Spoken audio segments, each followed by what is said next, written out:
दोस्तों, क्या आपने वह खबर नहीं सुनी? मोदी सरकार का सबसे बड़ा हथियार जिसके दम पर मोदी सरकार अपने विपक्षों पर ईडी के बाण चलाती थी, अब वह धनुष ही तहस नहस हो गया।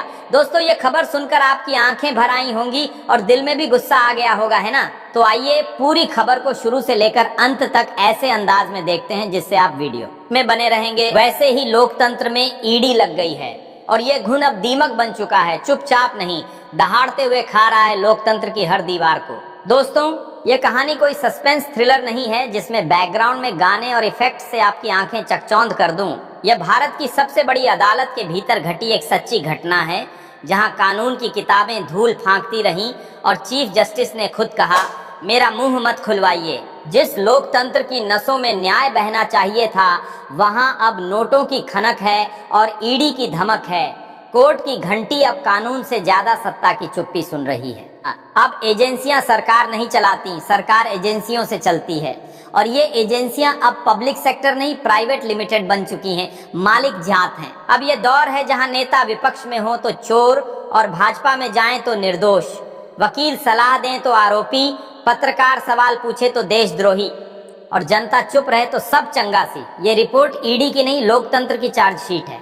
इसे सुनिएगा नहीं, समझिएगा, क्योंकि ये वीडियो खत्म होने से पहले हो सकता है अगला समन आपके दरवाजे पर हो। अब सोचिए, अगर देश का चीफ जस्टिस भी ये कह रहा है तो समझ लीजिए ईडी का व्यवहार क्या रहा होगा। यह वही ईडी है जो पहले विपक्षी नेता पर छापा मारती है, फिर मीडिया उसे चोर बताता है और फिर जनता से उम्मीद की जाती है कि वो इसे सत्य मान ले, जैसा कि पुराने जमाने में होता था, पहले फांसी दो फिर सुनवाई करो। पिछले 10-11 सालों में ईडी ने तांडव किया है। विपक्षी नेताओं पर छापेमारी को रोज की खबर बना दिया गया है, लेकिन अदालतों में वहां रिजीजा खोखला, जैसे पकौड़े के अंदर आलू ना हो। ईडी का रिकॉर्ड कोई गोपनीय दस्तावेज नहीं है। आरटीआई से लेकर संसद के आंकड़े बता चुके हैं कि जितनी गिरफ्तारी हुई हैं, उनमें से दोष सिद्ध की संख्या नगण्य है, यानी कि शोर बहुत, शोले नहीं। छापेमारी पर करोड़ों खर्च होते हैं, लेकिन परिणाम वही, बहुत सन्नाटा है जनाब। अब बात करते हैं उस ऐतिहासिक दिन की जब सुप्रीम कोर्ट में मोदी सत्ता सरेंडर करती दिखी, जहां सवालों की लाठी चली और जवाब नहीं था। चीफ जस्टिस बीआर गवई की अगुवाई में कोर्ट की पीठ ने ईडी को लताड़ लगाई।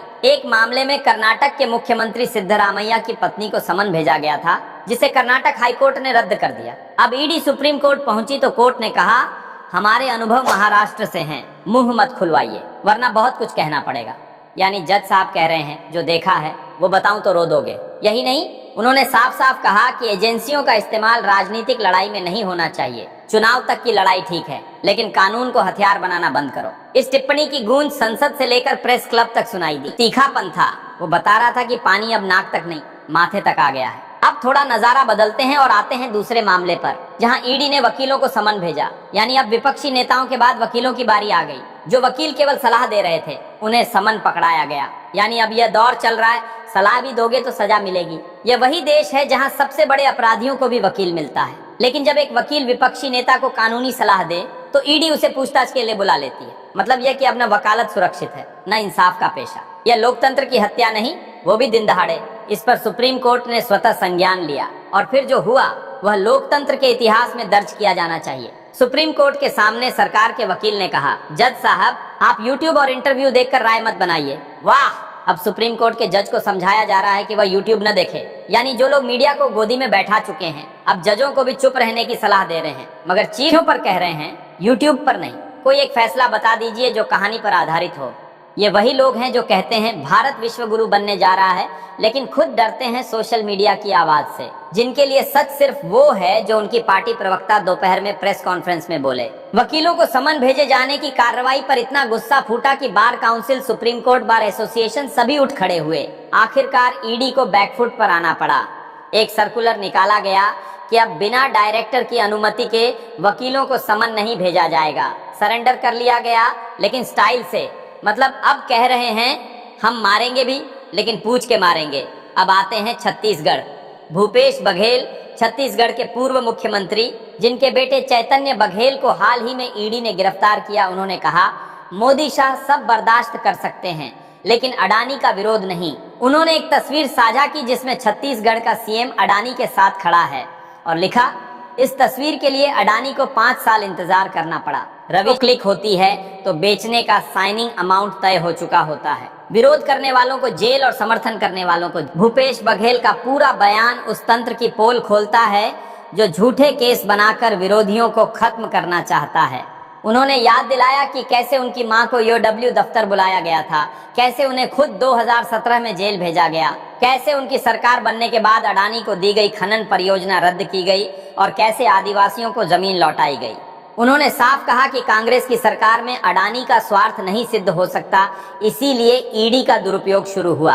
और जैसे ही 2023 में कांग्रेस सरकार गई, बिना शपथ ग्रहण के हजारों पेड़ काटे गए, यानी लोकतंत्र की जड़ों को जड़ से काट दिया गया। अब सवाल ये है कि जब चीफ जस्टिस तक कह रहे हैं कि ईडी राजनीतिक लड़ाई में उतर चुकी है, तो सिर्फ डांट फटकार से क्या होगा? ईडी के अफसरों पर कार्रवाई कब होगी? उनका परफॉर्मेंस ऑडिट कब होगा? कितने छापे मारे गए? कितने दोष सिद्ध हुए? कितने लोग सालों जेल में रहे और आखिर में निर्दोष निकले?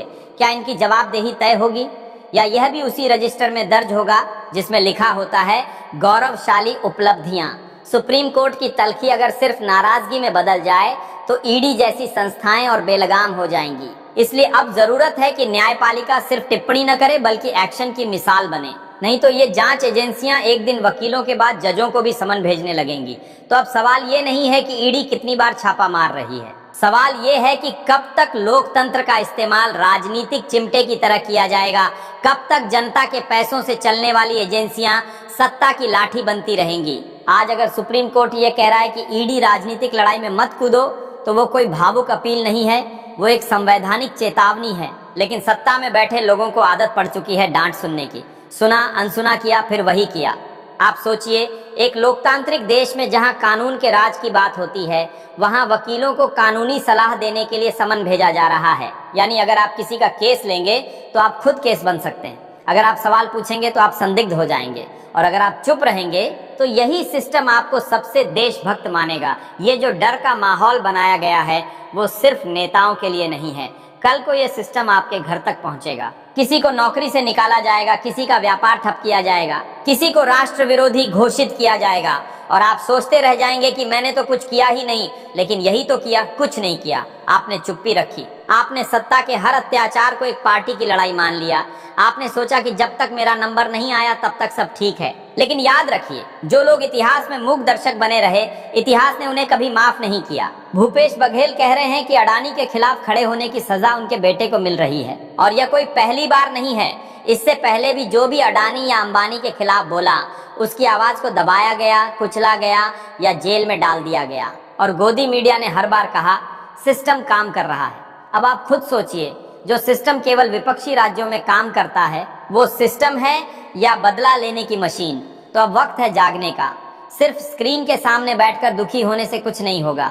आपको बोलना होगा, लिखना होगा, साझा करना होगा, क्योंकि चुप्पी अब गुनाह है।